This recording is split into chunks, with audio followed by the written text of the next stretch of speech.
I come from a fucked up family. And I know that doesn't make me special in this room.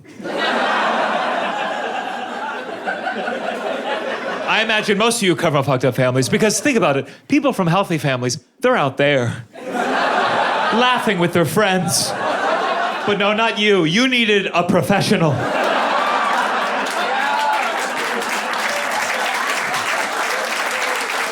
But here's the thing. When you're a kid, you don't realize your family is fucked up because that's all you know. But then there's a moment. There's a moment where you realize everything's not quite right. And for me, it was 7th grade. I was at my friend Kevin's house for a sleepover. Me and Kevin, we were playing video games, having a good time. Suddenly, Kevin's dad walked in the living room and was like, "Hey, who wants to see Pirates of the Caribbean tonight?" And then Kevin's mom ran in and was like, "Absolutely not. That is way too mature for their age." And Kevin's dad was like, "But I really want to see Pirates of the Caribbean." And Kevin's mom was like, "I think you'll survive, Kirk." And then my friend Kevin was like, "I am so sorry you had to see that." That was the healthiest disagreement I'd ever heard in my life. My parents got divorced when I was 7 days old. So like most kids, my first word was mama, but my next 5 were told me to tell you. My mom's been divorced twice, my dad's been divorced 3 times, and I have 4 younger half-siblings, so 2 total. And I'm 36 now, and a lot of people think that certainly by 36, you should stop blaming all your problems on your parents. Well, riddle me this. If you were in a building with a fucked up foundation, would you feel safer on the 36th floor? Yeah, I don't think so.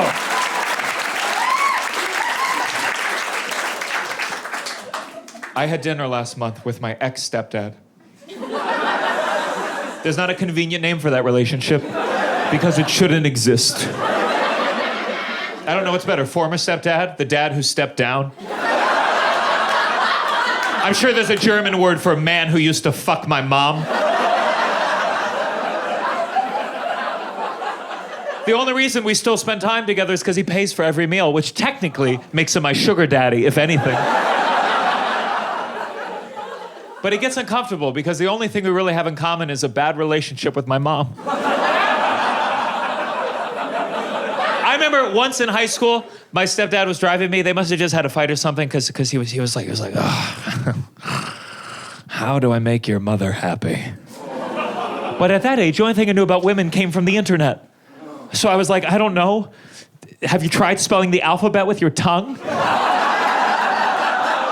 I added 6 years to that marriage.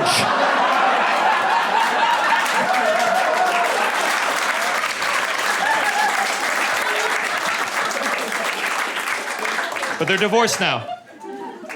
And now my mom's on eHarmony. Just in case you want to fuck my mom.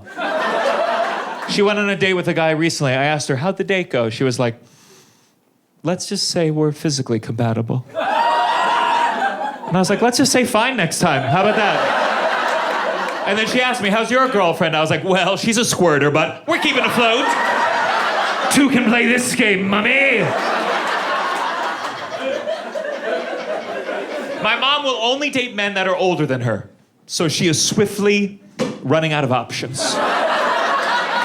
She complained to me that her last boyfriend couldn't get it up. And when I met him, I realized she meant his whole body. She was seeing this one guy. I really like this guy because he had a lot of money. I guess he was the original driver for the trolley problem.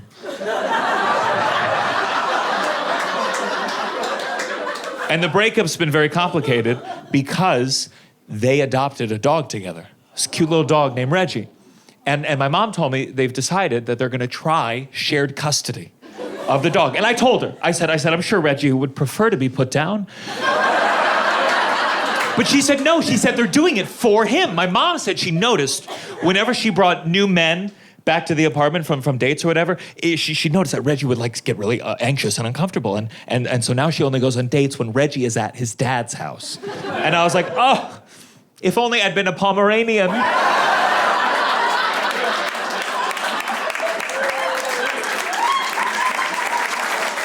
My father dated a lot when I was a kid. So much, he had a trick. Whenever he brought a new woman into my life, first he'd go to CVS, he'd buy a shitload of candy, he would give it to the woman, and then she would give it to me, so I'd automatically trust her. You know, like a pedophile.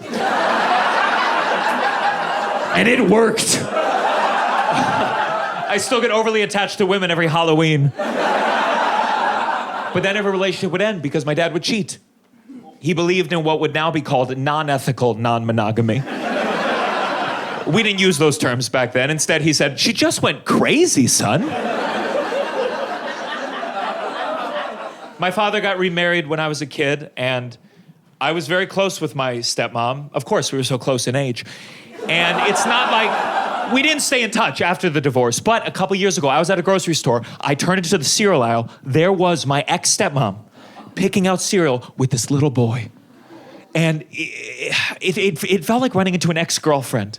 Honestly, I was just like, "Belinda,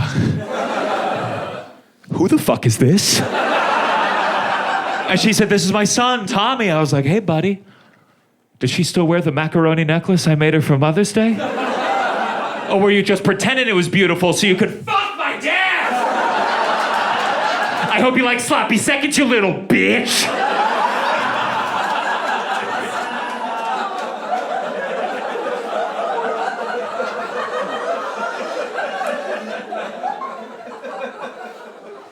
I've had 2 stepmoms. And I was close to them all in different ways. I never saw them as like a replacement for my own mother. That's what my girlfriend is for.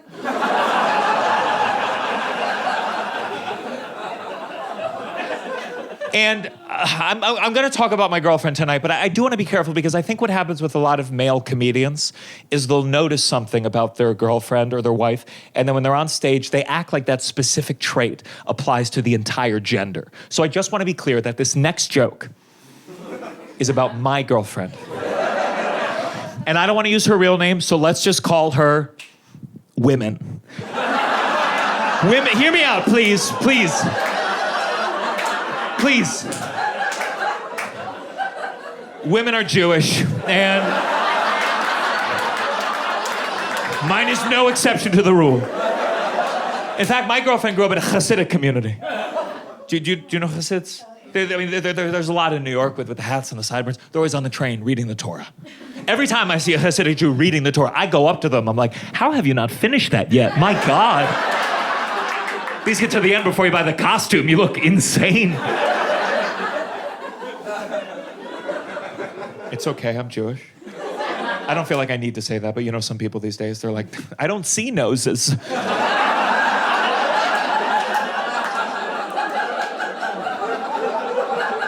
I wasn't raised very religiously, but I consider myself culturally Jewish, which means I have all the gastrointestinal problems and stress and anxiety of regular Judaism, but without the sweet comfort of God.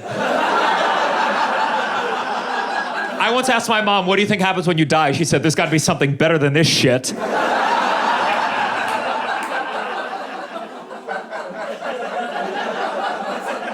I celebrated most of the major Jewish holidays growing up. Passover was my favorite because you get to read it at the table, and then that's the story where the Jews, we were enslaved by the Pharaoh, and then Moses made the plagues happen, and then we escaped, and we crossed the desert for 40 years. I liked it because it made Jews seem cool, but that was also kind of confusing because I was like, okay, how did we go from crossing the desert to now being known as generally frail?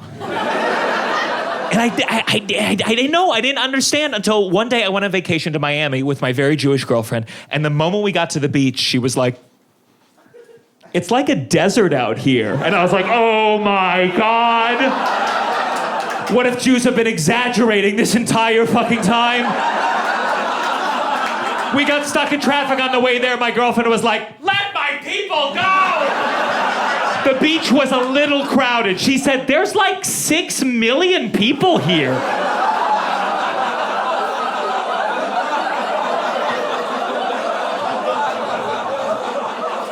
Yeah, you got it.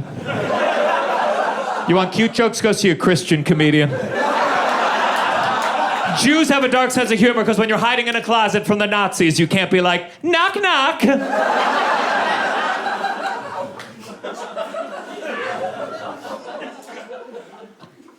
I do get jealous of religious people for the community that they have. This isn't something that I realized until I got older, but once I hit my 30s, I think it dawned on me just how hard it is to make time for your friends. Like sometimes I'll be free on a Friday night. It's not often, but you know, I'll reach out to my friends and they're busy, and then vice versa. And I go, oh, that's what Shabbat dinner's for, right? I mean, it's just Jews decided they needed a standing date every Friday so they could spend time together. My dad was raised Catholic, and a couple times he made me go to church as a kid, and I hated church, but now I would kill to see my friends every Sunday. Right? I look at Muslims. Muslims, you know, they're supposed to pray 5 times a day, but a lot of times they do it together. And even though I don't believe in any of it, I have to admit that it seems like the key to maintaining friendships is hating gay people.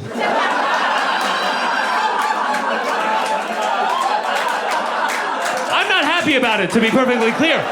But the facts are the facts. What am I going to do? I mean, the good news is that, like, you know, I don't think it's even possible to raise people that religiously anymore. It's a little East Coast bias, I'm sure, but a lot of my friends, most of my friends are raised religiously. They went the opposite direction when they got older, right?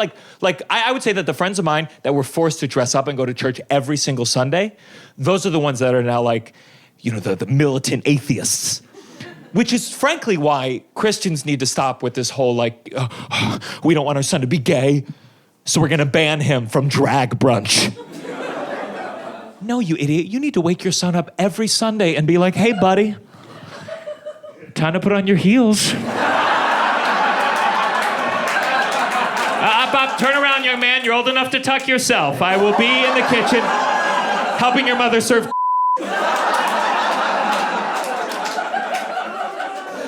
I used to be a theater kid, but you could all tell, right? I gesture so much, even deaf people are like, shut the fuck up. Once I hosted a drag competition, one of the drag queens told me to take it down a notch. Another drag queen said that before I tell a joke, it looks like I whisper to myself a 5, 6, 7, 8. The drag queen that won the competition called me John Mulaney if the only drug he was addicted to was the stage.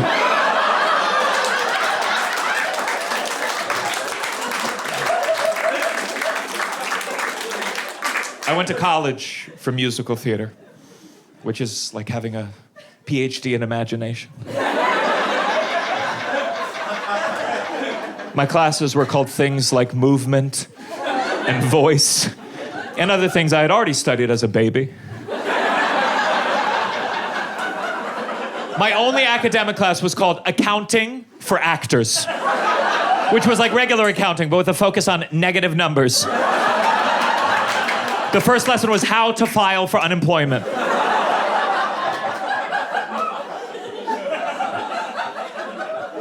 Yeah, we have a lot of theater kids here tonight. I figured because every comedy club I go to, they say to me, they're like, your audiences are very well behaved. And I'm like, it's not their first time in the ensemble.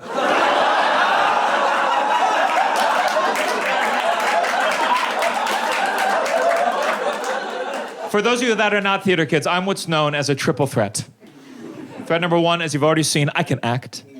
Threat number 2, I can sing. And threat number 3, I'm annoying.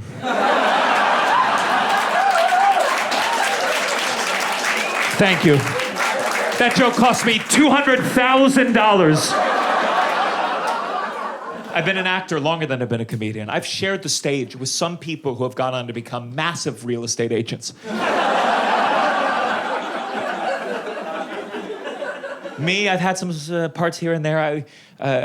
Biggest thing, I was in the movie Wolf of Wall Street. I played Leonardo DiCaprio's waiter.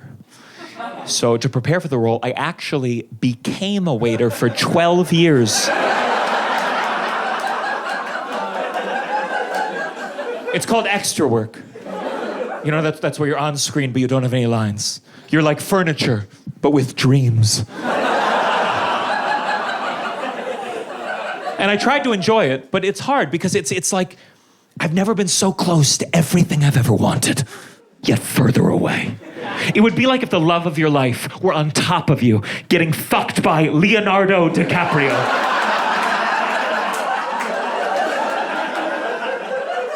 And listen, comedy is going great. It is. But I thought I'd be way more famous by now. I don't know what I was thinking. I couldn't get anyone in high school to like me, but maybe globally. When I feel down about my career, my mom, she'll say to me, "You're an actor. Why don't you act like you're not depressed?" So I say, "Mom, you're a yoga teacher. Why don't you go fuck yourself?"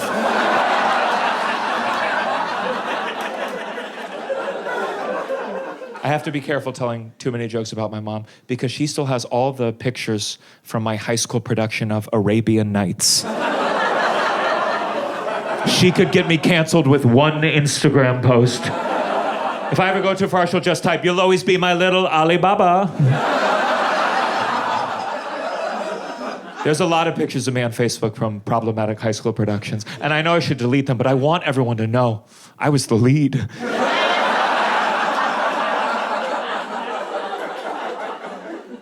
Junior year of high school, I got cast as the lead in Little Shop of Horrors, the musical. Yeah, as a junior. And I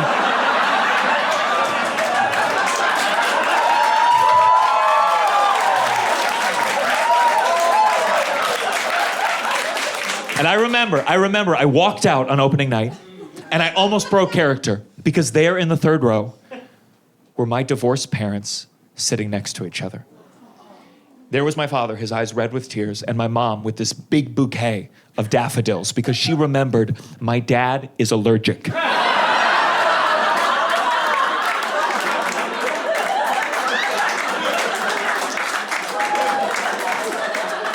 I know not all of you can relate to my divorce jokes, but you will someday. I think it's important because I did a family show once in New York. And after the show, this little kid ran up to me. He was there with his mom, and he was shy, but he was like, "My parents are divorced, and you're really funny." And that's why I do stand-up comedy, to meet single moms.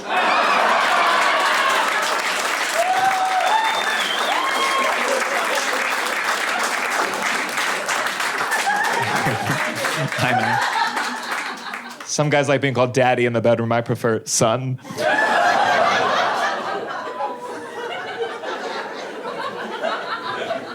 The divorce definitely fucked me up. But my dad's Italian. So he'd always tell me, "Son, remember, la familia è tutto. Family is everything. Ma la tua madre è una puttana." Now, I still don't know what that second part means, but it has such a nice ring to it. I think a lot of my dad's behavior makes more sense if you know that he's also hot. I know that sounds weird for me to say, but fuck you, I have to deal with it. People meet my father, they're like, "Your dad's really good looking." Like I owe them an explanation of some kind. I remember my dad once picked me up from middle school, and I mean once, and a rumor started around my grade that I must be adopted. And it really hurt because my dad started it. This is a true story. My dad once slept with my 8th grade arts and crafts teacher.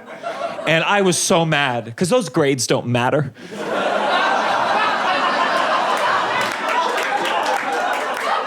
And he felt bad. He was like, "How can I make it up to you?" I was like, "You can fuck my 78-year-old algebra teacher, Mr. Breyer."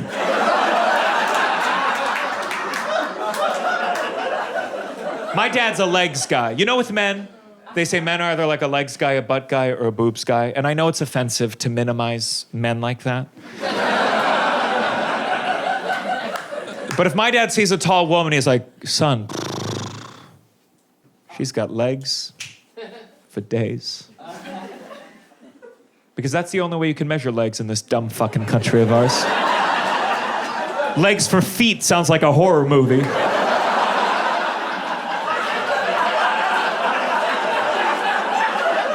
As Americans, I think you should take one moment every day to reflect just how dumb it is we still use feet as a unit of measurement.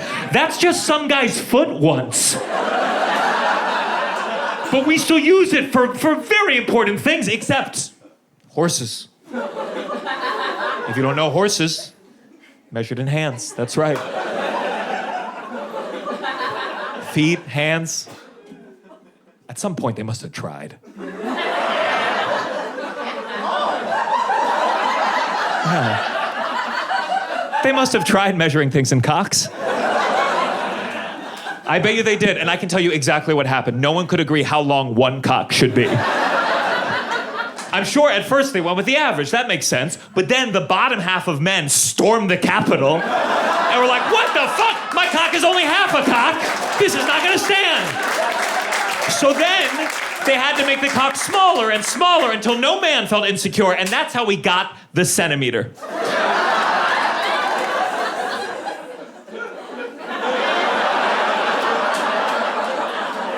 All I ever wanted was 6 inches. God, I used to spend every night in high school measuring my dick with a dollar bill. Do you know why a dollar bill? Because they're pretty much 6 inches and rulers don't curve. And I've spent hours of my life dick slapping George Washington in the face, and he'd be looking back at me like, I cannot tell a lie. You're a buck short. That's why, look, I am no fan of Donald Trump, but I would love to get him on the $1 bill. Because then no matter how big you are, he'd be like, huge. That joke will be funnier when he's not president in 12 years. Believe you me. You have my word.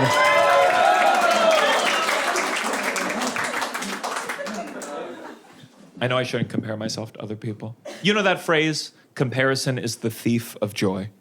It's a beautiful phrase, but my actor friend, he's kind of intense. He got it tattooed on his arm. One line. Comparison is the thief of joy. Just in case he forgets. And I'm really thinking about getting the same tattoo, but bigger.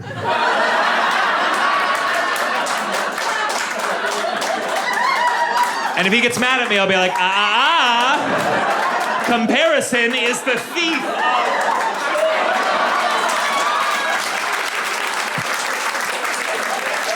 What does yours say? I'm not Gabe, I'm definitely something. You know what I mean? Like, I'm not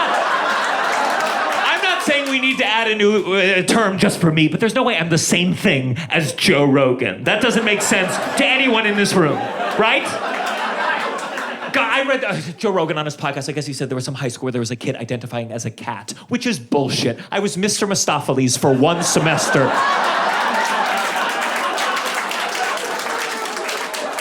I don't know what it is about me, but I post pictures of myself online. People accuse me of gay baiting. I'm like, you can't blame the worm for the kind of fish that it catches.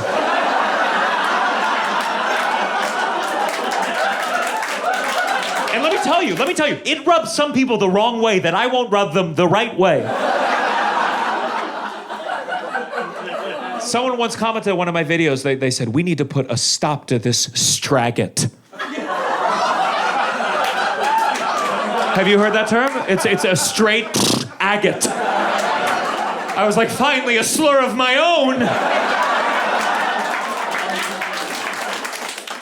And I want to be clear, I'm not complaining about my lot in life. I realize I have a lot of privilege, but I just don't always feel like I fit the specific boxes society has laid out. Like, I still do events where, maybe I have a name tag and they want me to put my pronouns, and I always put he, him, but I don't always like the feeling of meeting someone for the first time and being like, Gianmarco Soresi, he, him. I think it'd be more accurate to be like, Gianmarco Soresi, he, him, but I'll smile if you call me girl.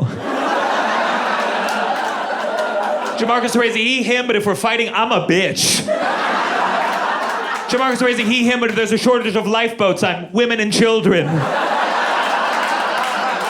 Miss Jackson if you're nasty.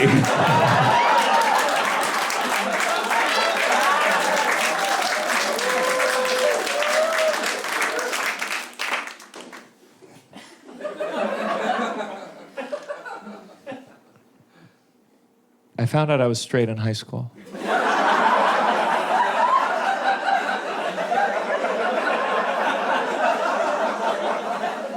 And it wasn't easy. My mom didn't believe me, but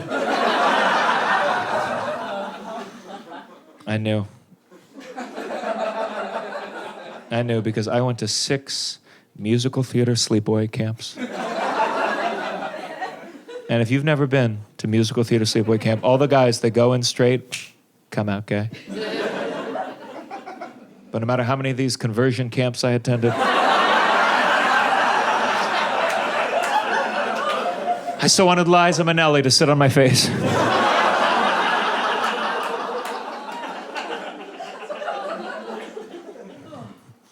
I fucked that up. It's supposed to be Lea Michele. But I think the truth is, it's Liza Minnelli.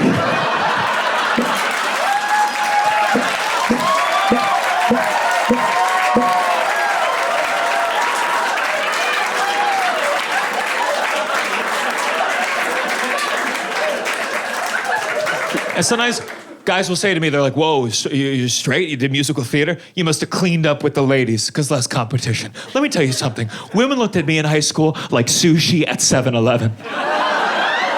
Even if they were in the mood, they don't trust it. If anything, high school was a nightmare because I go to all these theater parties where at the end of the night, we'd all be drinking, smoking. Suddenly, all the women and all the gay guys would just start making out with each other. And I'd be in the back like, whose dick do I have to suck to get some pussy? This is insane!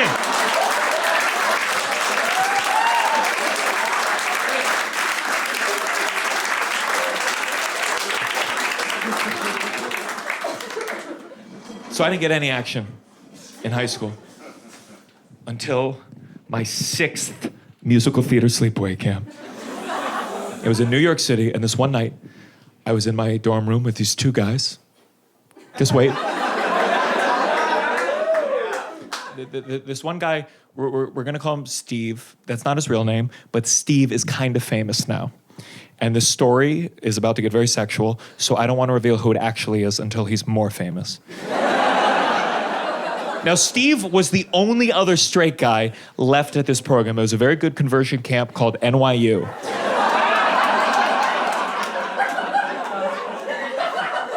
So, setting the stage, it's me, straight guy Steve, and then this guy named Garrison. Now, Garrison was gay, and I mean that in the derogatory way.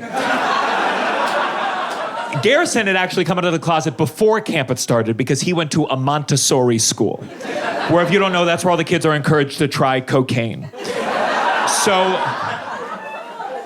it's me, straight guy Steve, gay Garrison. We're all on my bed discussing what went wrong with the movie adaptation of Rent.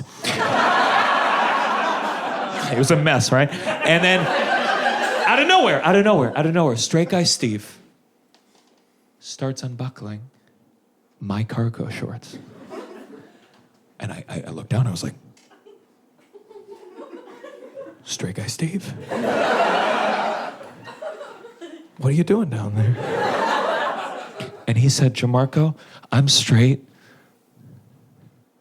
but I can make you feel amazing. And I could see Garrison watching this whole thing unfold in the corner like, the last 2 straights at the same time!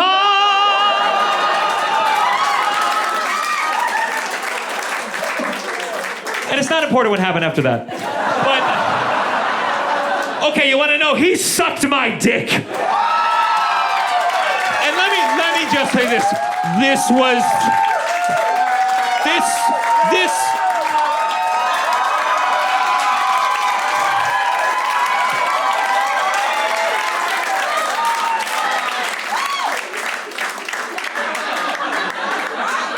I feel I've set you up for disappointment because I couldn't get it out.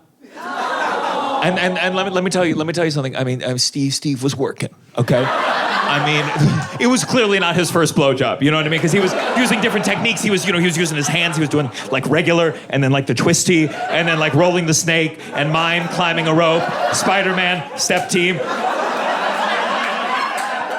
But I think he got so exasperated that without looking up, Steve just scooted over, started sucking Garrison's dick, which was ready to go. And I remember lying on my side watching straight guy Steve blow the fuck out of gay Garrison's big fat cock like, God, I am so lonely. Blackout. Now, obviously, rumors got back to the camp. But the next theater party I went to, I found out everyone was saying that I was the one who sucked Steve's dick. And I've never gotten so much pussy in my entire fucking life.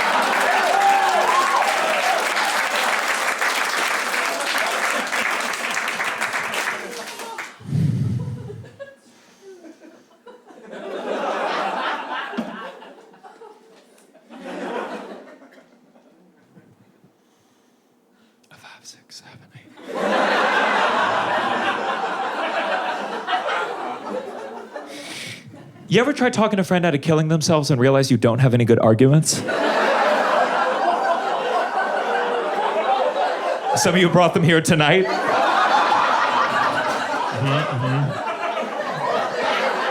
Stay strong. I have a friend. I have a friend who's been struggling with suicidal thoughts, and they're a dear friend. Not dear enough for me not to talk about their thoughts on stage, but one day they came to me out of the blue. They said they had just been fired and dumped the same day.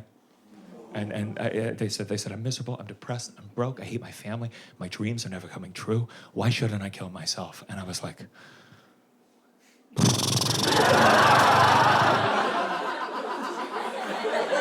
you'll go to hell. I understood religion more as I get older every day. Sometimes you need to believe that there's something worse than staying alive. Listen, some of these jokes are going to be disrespectful to people who've actually taken their own lives, but none of them are here tonight, so I want you to just enjoy it, okay? Because, listen, my friend is doing better. My friend's doing fantastic, but it was touch and go for a while last year. Like, one day I woke up, my friend had texted me 3 things. It just said, I love you, I'm sorry, goodbye. And so I called immediately, of course, and it went straight to the voicemail. And I called again, straight to the voicemail, called again. Every time it'd be, hi, it's Alice. Leave a message, I'll call you right back. Beep. Which is why I need to tell you guys, if you are struggling with suicidal thoughts, update your voicemail. If you call my voicemail, I'm just like, hey.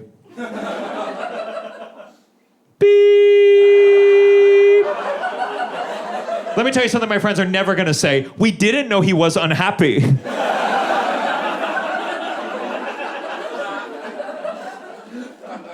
And I'm doing fine too. But I once misdialed the suicide hotline, accidentally called a psychic. And if I'm being honest with you, that's what got me to stop being suicidal. Why would I kill myself right before I'm a movie star?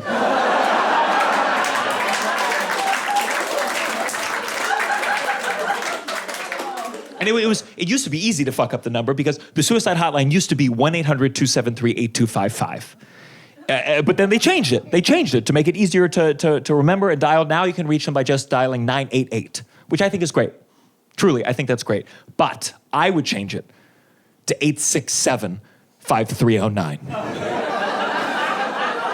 Because then, God forbid, you want to kill yourself. You're like, oh my God, 867-5309. I'm great, how are you? Okay, some of you are too young to get that joke. And you know what that makes me feel like doing? Killing myself.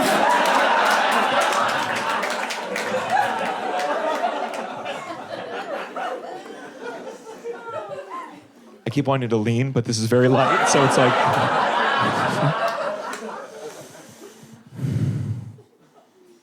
It's legal in Canada. Did you know that? Canadian healthcare covers taking your own life. We have that in America too, by the way. We just call it not giving people healthcare. It's kind of a delayed release euthanasia. If you want something more fast-acting, you got to become a healthcare CEO.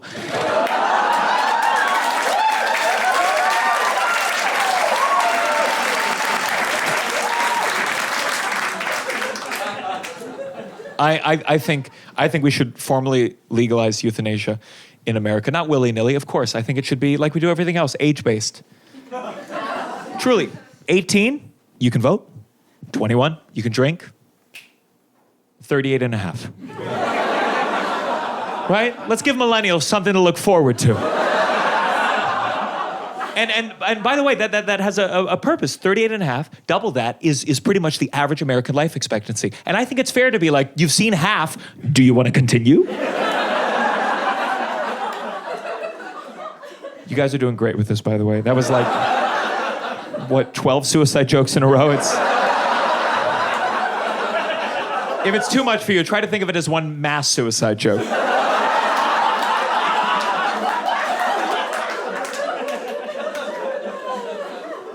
And look, I don't want anyone to kill themselves. Least of all, my friend. I need them creatively.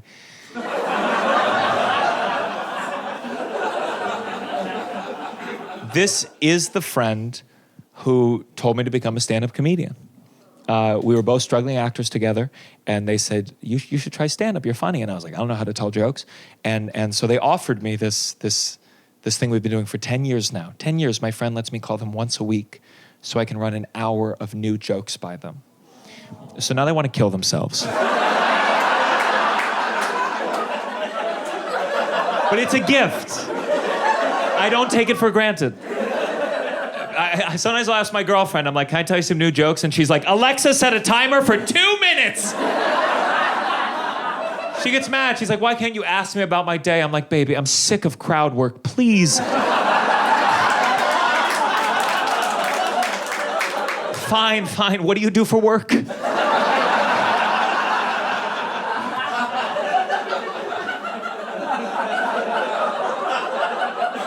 My girlfriend and I are both in therapy, which is great because it means when we have a disagreement, instead of arguing like some couples do, we just see our respective therapists, reconvene, and quote them at each other.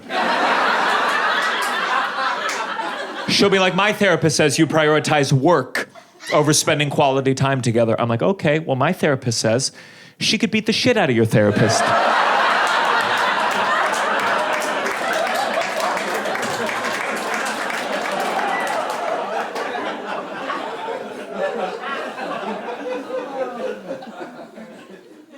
Sometimes I feel like I have the upper hand because I'm my girlfriend's first major relationship. And in fact, she talks to me in a way that you really only do in your first major relationship. Like sometimes at night, she'll turn to me and be like, you're my person. And I'm like, and you're last but not least. And it's not because I don't care, it's because I've been through a breakup before. And when the last woman who said she'd love you forever blocks you on Skype, it changes your insides a little bit. I met a woman in college. We dated for 5 years. And after 5 years of dating, she broke up with me at a crowded Starbucks in the middle of the day because she didn't want me to make a scene. And I was like, well, then you shouldn't have brought an audience!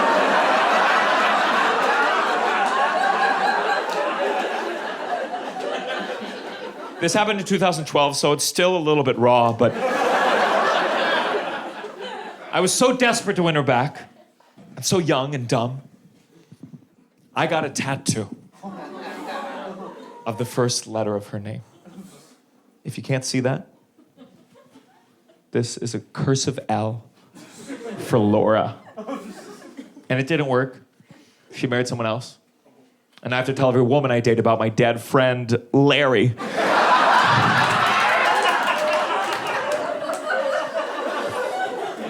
Unfortunately, my current girlfriend knows what the tattoo actually stands for, which frankly is my fault for hooking up with an audience member. But I told her, I said, I'll get a tattoo of your whole name. And she was like, oh, so I can be number 2? And I was like, baby, comparison is the thief.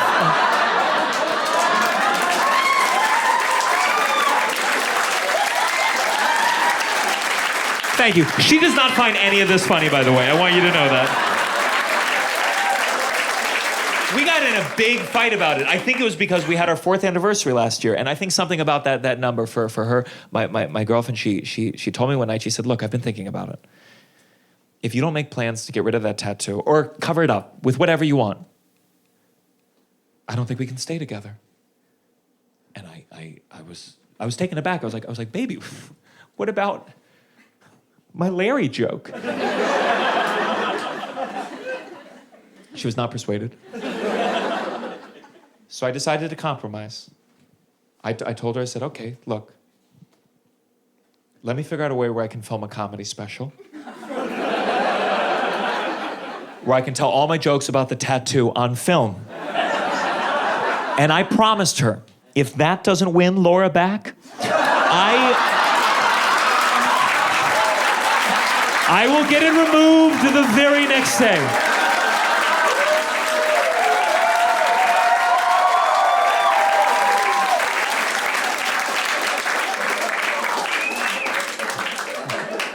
No, I'm excited to get rid of the tattoo. Honestly, part of it is my girlfriend, she won't give me blowjobs because she says she sees the tattoo and it reminds her of my ex. I wish I got on my back so she stopped trying to peg me all the fucking time.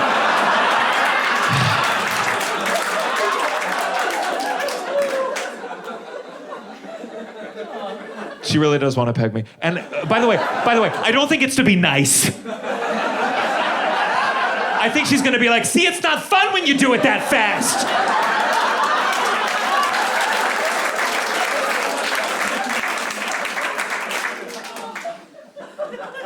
I'm excited to build my life with my girlfriend. She's really, every aspect of my life, she's improved, except for sleep. Sleep's been tough because my girlfriend has night terrors. You really think? My girlfriend, she was diagnosed with chronic night terrors after she was mugged at knife point. That's how we met. And if you've never shared a bed with someone who has chronic night terrors, what it means is that we'll be asleep, and then in the middle of the night, my girlfriend will suddenly be like, someone's breaking in. And I'm like, where? And she's like, she falls right back to sleep. But I have chronic anxiety. So I'm awake the rest of the night, making me the only victim of both our mental disorders. And then she has no memory of the night terror, so in the morning she rolls over and is like, did you sleep okay? It's like a rapist asking, was it good for you?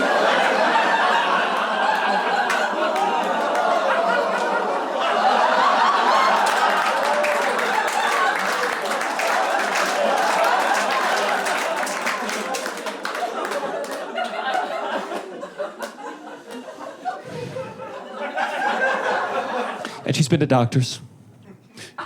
She's tried medication. Nothing works. I just have to accept the fact that I share a bed with a malfunctioning police scanner every night of my life.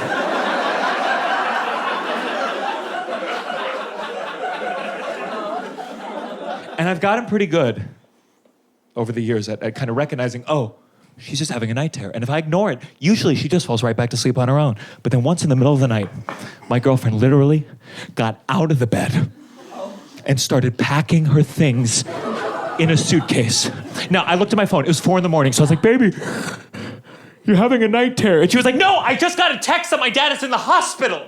I need to go to the airport right fucking now. So, of course, I got my phone. I was like, which airport? And she was like, I was like, son of a bitch!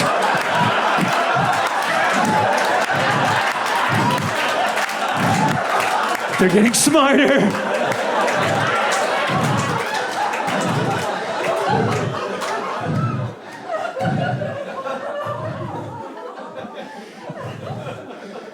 So I don't know if I want kids. But my God, people keep asking me. I don't know. That's the real part where I could tell I was getting older, because I meet people for the first time. If I'm with my girlfriend, they within a minute of meeting, they go, you two ever think about having kids? I'm like, bup. That's not small talk. What do you plan on doing with your remains?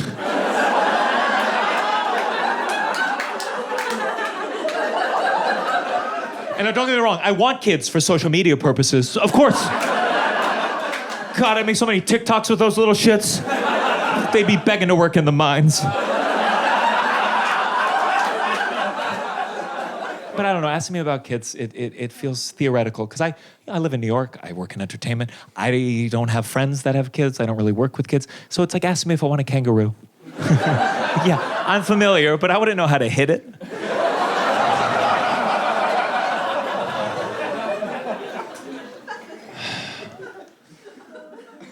I can be theoretical about it. For my girlfriend, it's different. She's 34. My girlfriend got her eggs frozen last year, which was my idea. I told her instead of getting serious, we should defy God's will.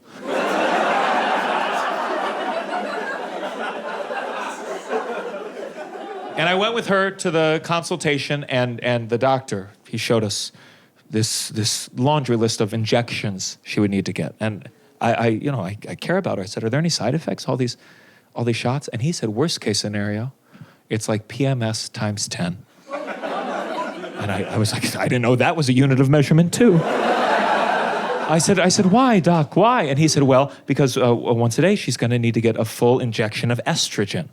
Which, if you don't know, that's like dating a werewolf and injecting the moon.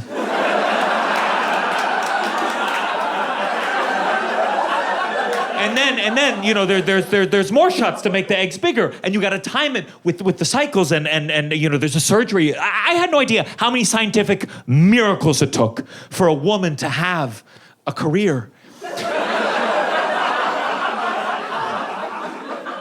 And we got the eggs. I want you to know that we got a bunch of eggs, and I was so relieved until I read about that fucking judge in Alabama who ruled that embryos are now considered people. And I know eggs and embryos aren't the same thing, but you see the way our country's going. We're like 2 rulings away from my girlfriend becoming a mother of 19. Republicans always act like they're helping families, but think about that. 19 kids growing up without a father.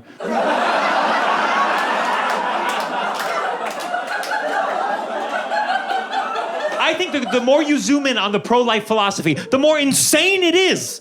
This judge is basically saying if any of my cum gets on those eggs, they automatically become fully fledged human beings. I can't come on someone until I stop seeing them as a human being.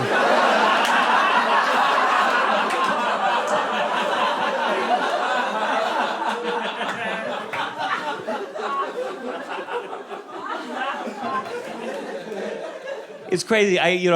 Every comedian, we make sex jokes. I'm not like a kinky guy. And the only thing I really want to install a mirror over my bed, but that's just to prove that my girlfriend's taking more than half. If anything, she's the one usually trying to spice things up. My girlfriend once asked me to pick a porn for us to watch together, and she said, I want you to search what you'd search if I wasn't here. So I put in my usual search, women who look like my girlfriend.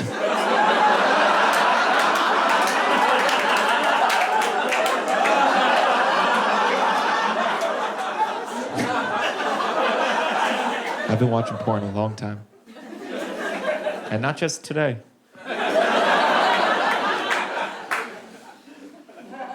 When I turned 15 years old, for my birthday, my father bought me a Playboy magazine. But here's the thing.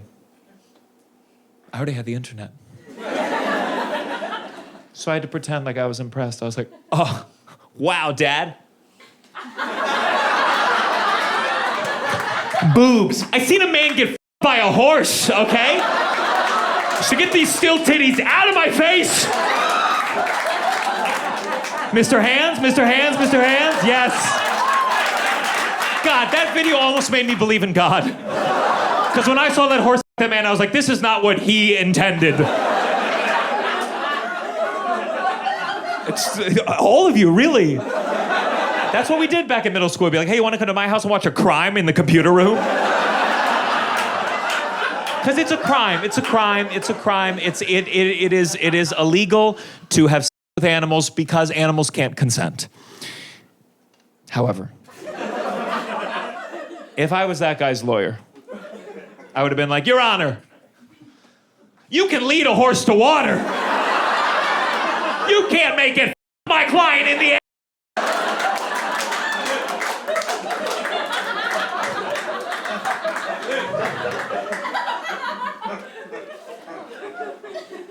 I want to play a lawyer on Law & Order SVU so goddamn bad. I think I could do it, but I have to be careful because no one on Law & Order SVU ever really curses. You know that? It's because it's on NBC, and so they want to make sure that all the rape and pedophilia is fun for the whole family. Watch it. You'll see cops get shot. They're like, zoinks.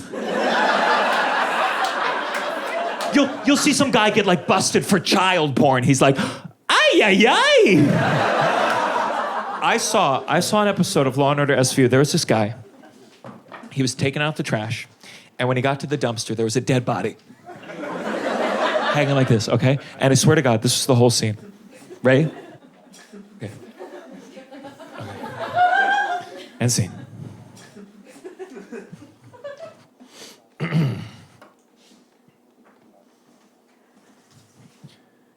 I don't remember throwing that away. Are you fucking serious, dude? Let me tell you something. If I was taking out the trash and there was a dead body in the dumpster, it'd be a little something more. Like this.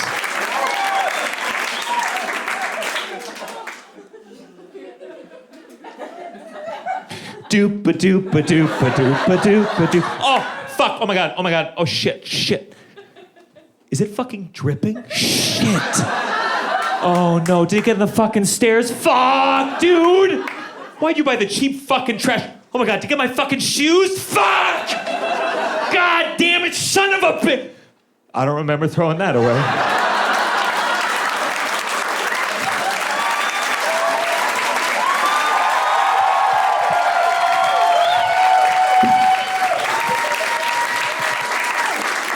Wait. Okay. I messed up one part. Not that last scene, that was perfect, but... Okay, just keep rolling. Do you remember, do you remember the guy on the computer? Ay, ay, ay, that guy? Okay, I just want to get it right, because I said he got busted for child porn. And I learned this on an episode of Law & Order SVU quite recently, but it's like a real thing where you're not supposed to use the term child porn because it implies that it's like consensual pornography. You know, so the appropriate term is child sexual abuse materials, which makes sense. But that's a lot to type with one hand.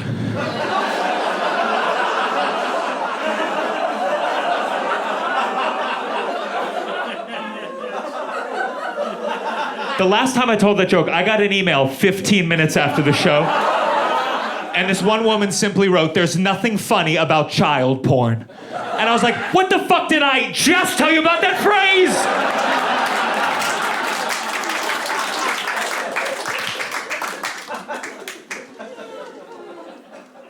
Can I tell you that there's this conflict that I have sometimes as a comedian where like, I want to be, you know, a joke first at all times. Comedy is number one, but then there's another part of me.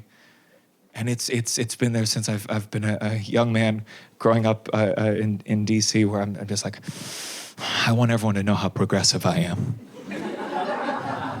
And those two things do not always go together.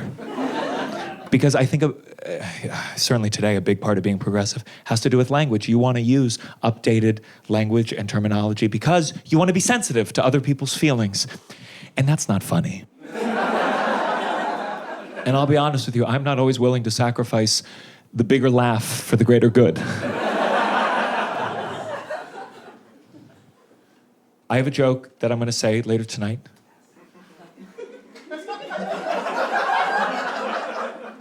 And that joke uses the term illegal immigrant.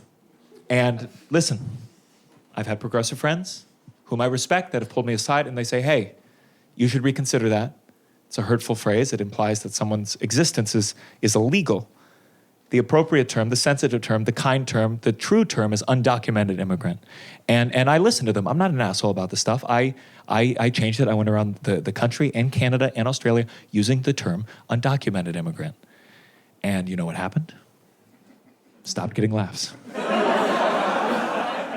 So I had to go back to my progressive friends and be like, I'm sorry, unlike you guys, I have to win the popular vote.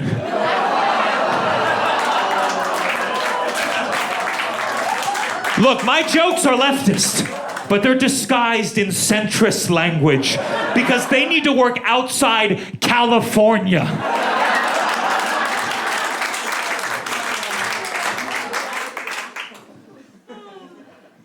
I pick my battles.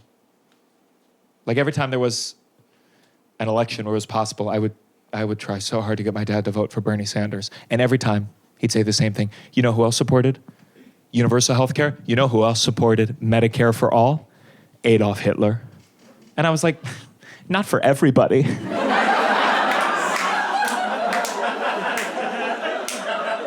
I tried turning him into a socialist, my 71-year-old father. I told him, I said, give me one good argument against giving people free access to a college education. So he sent me a link to my website.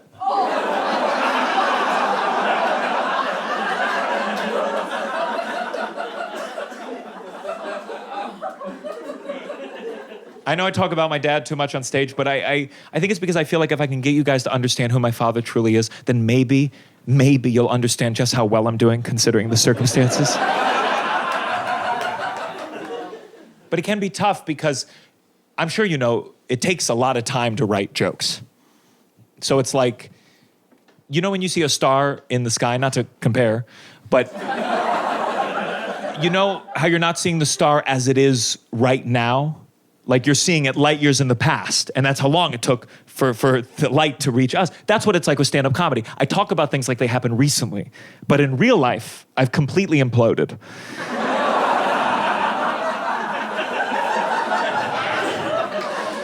And sometimes, especially when you talk about your own life, this major event can happen where it's like, I don't necessarily have the time that I want to bring it on stage. But then there's, on the other hand, it's like it's so major that I can't not talk about it. Like last year, my dad had a heart attack, and it required an emergency quintuple bypass.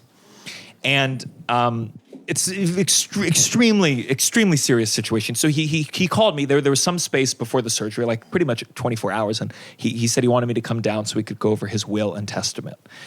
And I said, of course. And he said, I want you to know if anything happens to me before you get here, that I will be at all your shows in spirit. And I was like, oh, just like when you were alive.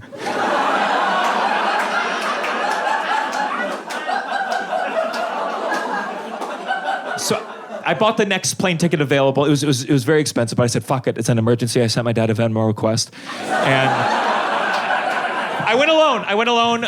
My girlfriend offered to go with me, but I was worried it would bring us closer together. So when I got to the hospital, it was just my dad, me, my little sister, and my dad's new girlfriend, going oldest to youngest.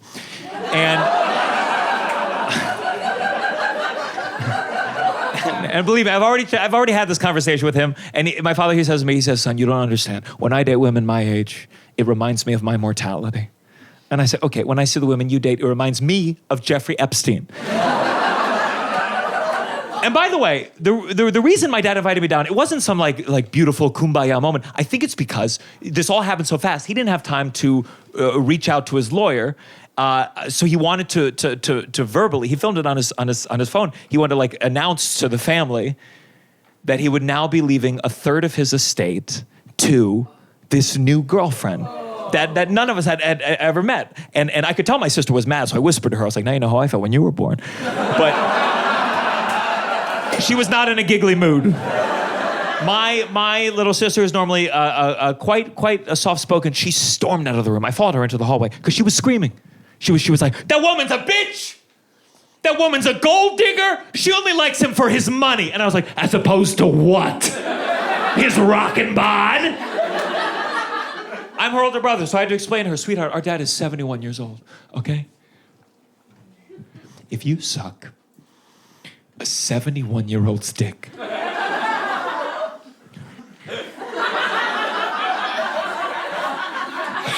you get to be in the will.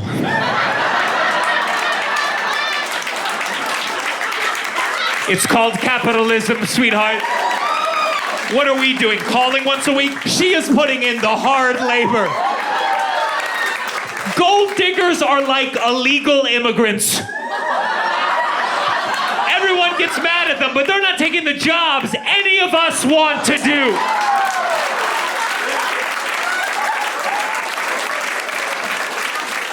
It also happens to be that my dad's girlfriend is an illegal immigrant, but that's not important to the story.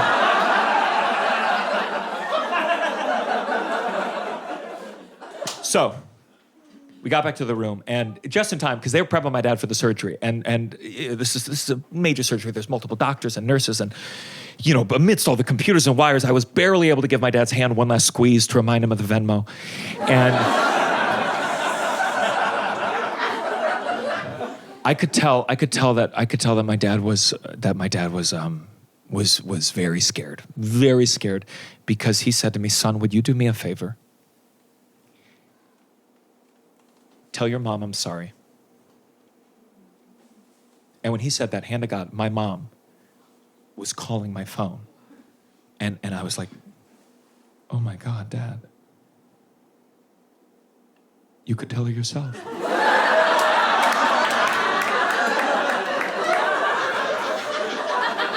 So he pretended to go into cardiac arrest, and they rolled him to the OR. I called my mom back. I told her what was happening. We placed our bets. And, you can do anything on DraftKings. It's incredible. And then a quintuple bypass, if you don't know, it can be like a 5 to 6 hour surgery. And if you've ever dealt with like something like this, it's kind of surreal, because in the beginning, it's very intense and very emotional. And then, frankly, it's kind of boring.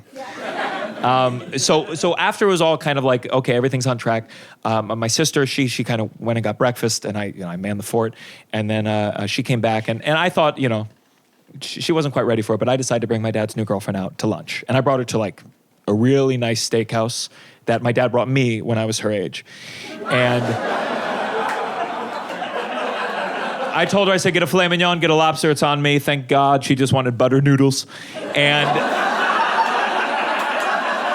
being an asshole. She's very mature for her age, and she told me about her life. I told her what it was like to be alive during 9/11, and I even ordered some wine. I let her have a sip when the waiter wasn't watching, and she was like, bitter.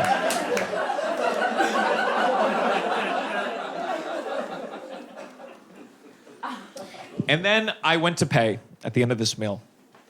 I turned my phone over. It had been face down, like I was an idiot. But I turned it over, and I had 14 missed calls from my sister. And I called her back. She answered right away, and she told me that our dad's heart surgery did not go as we had hoped. He's still alive.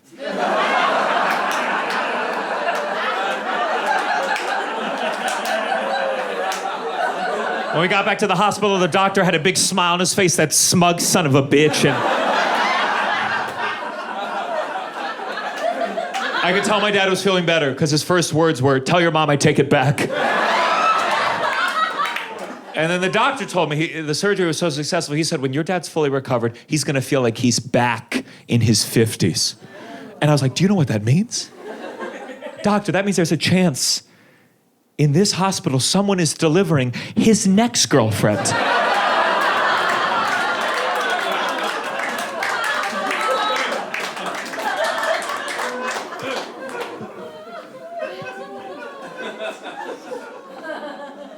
I didn't cry that whole day, which I don't mean it as like a flex, but you never know until you're in these situations kind of how you're going to react. And I think in my mind I was like, we got to just focus on the business, kind of stay in line, and just be there for whatever anyone needs.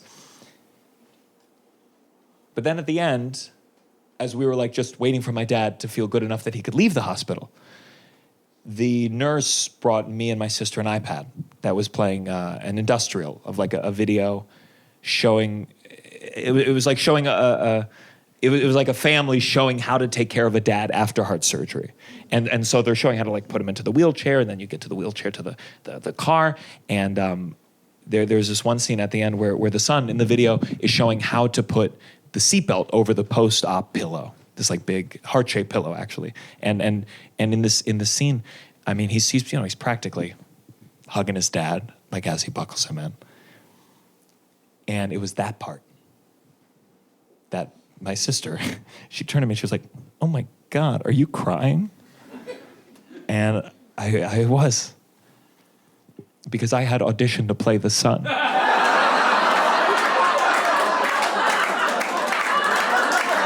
Thank you very much.